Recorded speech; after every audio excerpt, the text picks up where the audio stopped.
Happy honkings. Welcome to my show, which is named Vulpi's Snapshot Review, as I am Vulpi, the most important host of Vulpi's Snapshot Review. It is not Chief's Snapshot Review, it is Vulpi's Snapshot Review, because I'm the top fox, the best fox, the most important fox. What I'm getting at, folks, is I've brought on an inferior person to help host a show which is not his, a show which I will continue to be the main host of because I am Vulpi and this is Vulpi's Snapshot Review. Say hello, secondary host. Hey Vulpi. Hey Vulpi, guess what? Fuck you, Vulpi! Thank you, Chief. Without any further delay, let's get into 20W20A, which we did not cover last week due to my editor being a lazy shit. Mojang releasing a snapshot so fucking tiny it wouldn't even get Citizen, if we even gave towns that. Let's cover that first. 20W20A released on May 13th, 2020. It should be noted the snapshot has a B edition, which came out the following day. 20W20A, in short form, did a whole lot of fucking nothing. It could honestly give the US Congress a run for its money. The vast majority of 20W20A's changes involve achievements, or advancements, or whatever the fuck Mojang wants to call them now, which if you recall aren't actually on the MRT, because certain individuals like spamming them. This is also intentional for other reasons, as it's a subtle way of telling the player base they'll never amount to anything, your host included. This snapshot has a single new addition that may actually be of some use, although don't get your hopes up. According to a certain admin who's present in this very room, it'll likely be disabled. Game mode toggling was added, allowing players to switch game modes using the F3 key by holding F3 and pressing F4. Mac users, good luck. According to reports, this allows players to switch to spectator mode on their own, which is a problem for obvious reasons. Well said, Chief. So well, you'd think I'd wrote the script and told you to read it out. Yes. On to the changes. So, 20W20A changes. None of them affect us. Oh, wait, there is one thing. Mojang has severely broken one of the most important features of Minecraft. It is so groundbreakingly vital to the very fabric of the game that you actually haven't heard of it. Probably. The Crackhead Achievement Serious Dedication has been changed, which previously required you to completely use a diamond hoe until it broke. You know, that the achievement HVT got on the survival server within a day or two of it launching. I'm honestly not surprised. It now only requires you to craft a netherite hoe, which drastically reduces the crackhead potential of survival. Normally, we'd cover the bug fixes next, but 20W20A has none that affect us, so we'll just skip to 20W20B. At least we would skip to 20W20B if 20W20B wasn't a pathetically sized bug fix collection, none of which actually affect the server. The disappointment between the two of us is immeasurable, and our collective day has now been ruined. On to 20W21A, which is far less 20W20A. Yes, whatever he said. 20W21A released on May 20th, 2020. This snapshot is actually pretty interesting, even in ways that doesn't actually affect us. Usually this show doesn't cover things that don't affect us, but honestly some of the things here are real fucking cool. First off, this snapshot added support for new custom worlds, allowing for all kinds of interesting parameters and weird world generation. I'm scared to see what the crackheads come up with as soon as they learn how to use this. Honestly, the crackheads should scare you even if they didn't learn how to use this. Have you ever wanted an overworld that generated like the end does with all those frickin' cool floating islands? That's a thing you can do now. Those who are familiar with Minecraft's history will probably recognize just how familiar this is to the sky dimension that was eventually replaced by the end. This is extremely similar to that, and would make for some really cool gameplay. I'm personally hyped for potential usage here for a survival server. The difficulty that would come from surviving on a series of floating islands would be a really fun challenge to behold.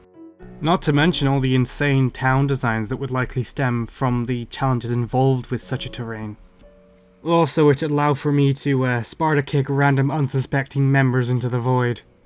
You can now generate nether biomes in the overworld with this, but that's far less cool. It's on the Nito scale, it's just not as high on the Nito scale. Like, it's about 3 Nito. And I hate to put a damper on this, but Zeta is a pretty frickin' big world, so for anybody who's trying to think that we're expanding and adding another fringe onto everything else, you're probably looking at the wrong map. Next, we've got another super important addition. Foxes now make a unique sound when teleporting after eating a chorus fruit. The best mob in the game just got better.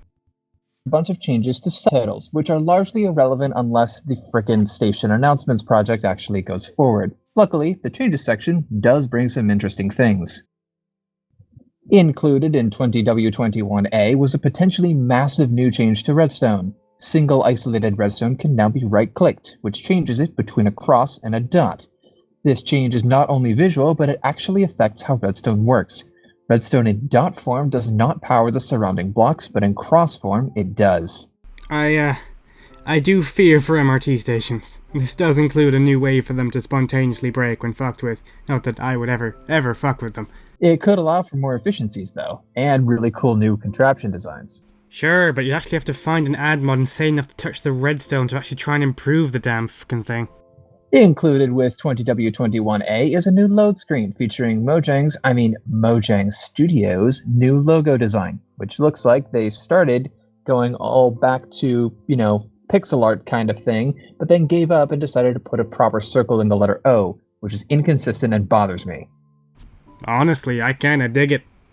It reminds me of Fez, which I used to play a lot of. It's a pretty cool freaking game with a beautiful art style.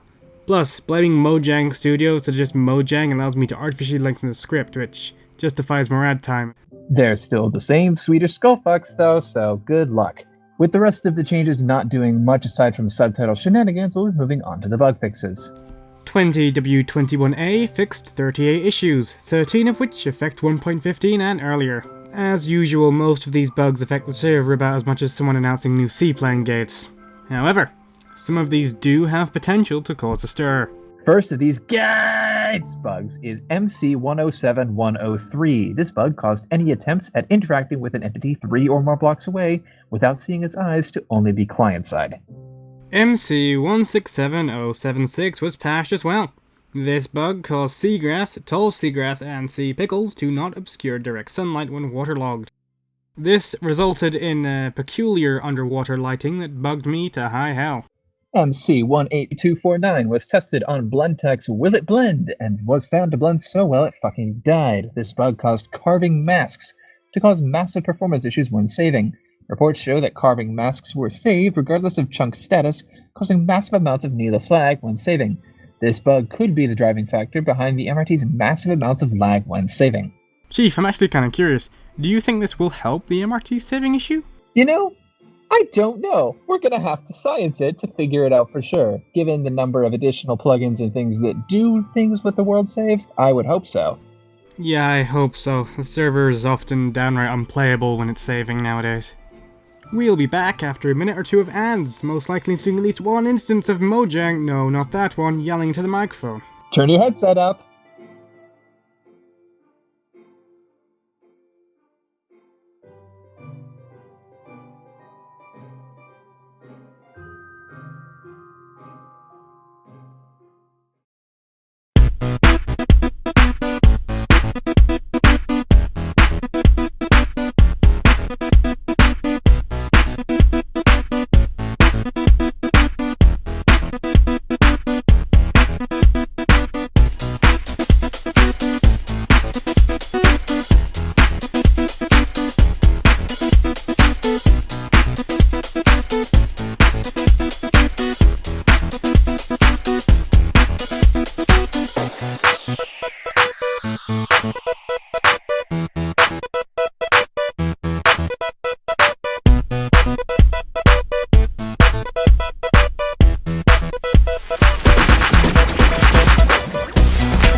how you held me thin. Now you got me reaching out.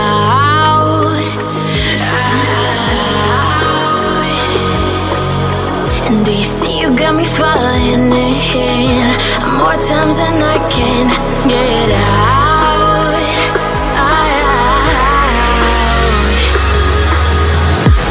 Down in the deep of my mind, I crawl for you and you're always inside. Down in the deep of my mind, how long do I got to keep you, to keep you? Down in the deep of my mind, I crawl for you and you're always inside. Down in the deep of my mind, trying so hard not to keep you, to keep you.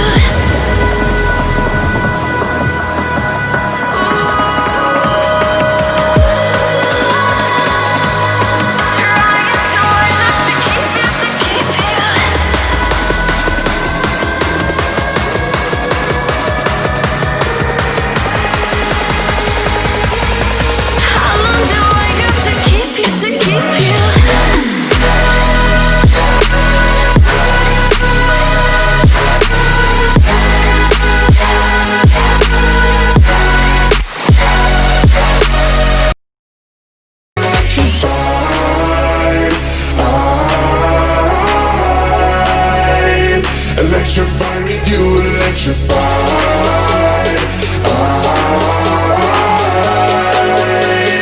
electrified with you.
Welcome back, and thank you to our corporate overlords for continuing to fund this show. I'm now being held hostage. No comment. For this community section, I will be talking with the person who is here voluntarily and asking some questions about 1.16's progress so far. So, my voluntary co-host, do you think 1.16 is promising so far? And by promising, I mean not 1.15. You know, I honestly haven't done a whole lot of performance testing myself, but there are some parts that I'm really excited about. And I think, yeah, the performance changes are going to be good if they are what they purport to be. So, you know, hopefully some of this stuff with the save updates that we just talked about will come in handy, because I know that that's a huge complaint on the MRT, and I certainly would like to see that improved. But then I'm really excited about some of the new blocks. As I've mentioned in some of my previous community updates, the chains and the new wood types and the blackstone and all the other stuff. Yeah, I'm excited to see what people do in their towns. I mean, any update that adds new blocks, I think is always a good sign to see what people do with them. Yeah, the MRT is definitely creative and usually is like a dog with a stick when it comes to shiny new blocks in rather horrifying ways sometimes. I still remember when concrete was new, everybody was looking for a way to abuse it and just put it everywhere as much as possible. Not to mention the prospect of roads made out of actual road blocks. Rather boringly though, I'm probably the most excited about 1.16's bug fixes so far. I think by sheer number we're probably topping 1.15, and that is assuming we don't have any other bug fixes included with future snapshots or pre-releases, which will almost certainly put us over the amount. Obviously it's going to be quality over quantity though, and we obviously have some ones of quality. I mean, the saving thing alone is very exciting to me. I think we're looking at like 300 or something now. In bugs existing or bugs fixed? Good question. Knowing Mojang, both. One thing, obviously, I know that they've been putting a good chunk of effort, it looks like, into some of the performance and bugs and stuff here. I do wish that they would do what Apple did with OS X Snow Leopard, which was, like, that's almost 10 years old, is how old it is. But when they released it, it was effectively not a feature release. It was purely focused on performance and bugs. So it's not glamorous by any means, and it's really harder to market it, but it's really stable. I mean, I remember running 10.6 for a couple of years after, just because I knew it was just so well polished. Yeah, nothing tends to make me happier when an update comes out than seeing a changelog that has a small change in feature list and a really chunky bug fix list, because those are the updates that keep a product alive and usable. Those are the updates that people will, at the end of the day, benefit the most from, even though they're not really glamorous or easy to market. And Minecraft could really do with an update like that. Honestly, just having a few more snapshots that purely focused on bug fixes would do 1.16 so much good, and it could easily become my favorite update depending on what they manage to fix. So, Chief, when going through your horrible excuses of responses, of which there were many, all of them putrid and abominations, one of which was literally just a YouTube link to a video where a guy named Pete says chair, chair, chair, chair, chair, chair, chair, chair, chair, chair, chair, chair, chair, chair, chair, chair, chair, chair. What are you talking about? That's Chief, if that's the response, I'm the king of Spain's left testicle. whoever paid VoiceOver Pete $7 on Fiverr for that, well done. That's almost as good as the rapping FredRail ad in terms of value from Fiverr. Oh God, why did you make me remember that? Anyway, carry on with the actual question. Oh, you fucking derailed me now. I had one like bubbling up, and then you just entered FredRail the movie into my freaking brain box, and I didn't say FredRail the movie. I said FredRail the rapping ad. Oh God! Wait, didn't he commission it for the FredRail movie and then cropped it out? No, I don't know. Could you imagine the freaking guy just like, oh yeah, what do you want me to do? I want you to rap about a rail company to Minecraft server. Here's $7. That's what he did. Anyway, the question that you were starting to ask was when you were sifting through the pile of garbage of community responses. Yeah, yeah. So, I do have a personal question, one that really would settle a lot of the chaos in my soul. In regarding to your repeated answers. Why? You're the one who's asking for garbage. No, So- I ask for mediocrity. Stupid answers, and you ask for stupid answers, and you get stupid answers. I'm a programmer. I do what I read. Yeah, but Also, for the meme. So, what do you think the biggest change regarding 1.16 for the server will be? Regarding like blocks and new lighting and all the other cool stuff that they're doing. What do you think will be the single most impactful change to the server as a whole? I think people will take advantage of the Blackstone and use that into the roads. I'm excited to see how that goes. I'm excited to see some of the new theming that comes out of having the new wood types and stuff available. The wall changes, those are going to be really cool to see in people's terraforming. Absolutely. Yeah, think retaining walls, but as a solid thing and half walks. Yeah, that's going to be awesome. And then, of course, with the redstone changes, it'll take a bit to kind of get used to how the changes of the cross versus dot, like that's a new change that people are going to have to adapt some stuff to. So hopefully it doesn't break the existing stuff all that much. But it's going to potentially open the door to a bunch of new different contraption designs. I think hopefully the additions of performance changes, that's always a thing to see. And then, hopefully this may come onto whatever survival projects come in the future. I know obviously we haven't committed one way or the other to what survival world could look like, but it's something that I think is really enticing for those players who do play survival and want to explore the Nether. I'm excited to see where that goes. Mm-hmm. Yeah, the new Nether changes I think will really shine on the survival server whenever it arrives. That custom worlds thing especially could benefit the survival server just in adding all sorts of unique challenges, and a bit like how we do Open TTD in a way, where we have unique maps with custom gimmicks. We could start doing that on the survival world. We in our current plan, we're not planning on doing anything with our existing world files, but if we were to do something else temporarily, say akin to Airport World, having a built-in way to build out some really cool different world designs, that might come into play with some future events. So I'm really excited about that now. All right, here's a question for you then, Vulpi. Since you've been meticulously reading through the pile of JIRA tickets, which is your favorite bug fix? Yes. Good. As a software engineer, I appreciate that response. Oh, good heavens, would you look at the time? I'm not actually wearing a watch. We'll be wrapping up this interview, if you can call it that. Chief, would you do the honors as my voluntary inferior sub-host? The superior hoste majoris is me, Vulpi, of Vulpi Snapshot Review, and ask the community a question so they can belch out what they consider to be a response. And I have the honors of dealing with it. If my player character actually had fingers, you have no idea how much I would use air quotes during the show. Sure. For those of you who have been a bit squeamish about playing survival like I have, will the 1.16 update get you to switch back over and give survival another shot? Let us know. And why or why not?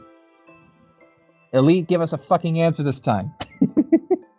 Please submit all answers to Chief's question to my Discord account, which can be reached at Erish #0075. Please do not submit answers to my Discord account, even though I'm the one who made up the question. If you do, I will turn around and submit a pile of garbage to Vulpi. You heard the man. Crazy psychopathic bastard he is. Excuse you? Hey, I said you had very nice teeth. What does that have anything to do with it? Everyone, please send help.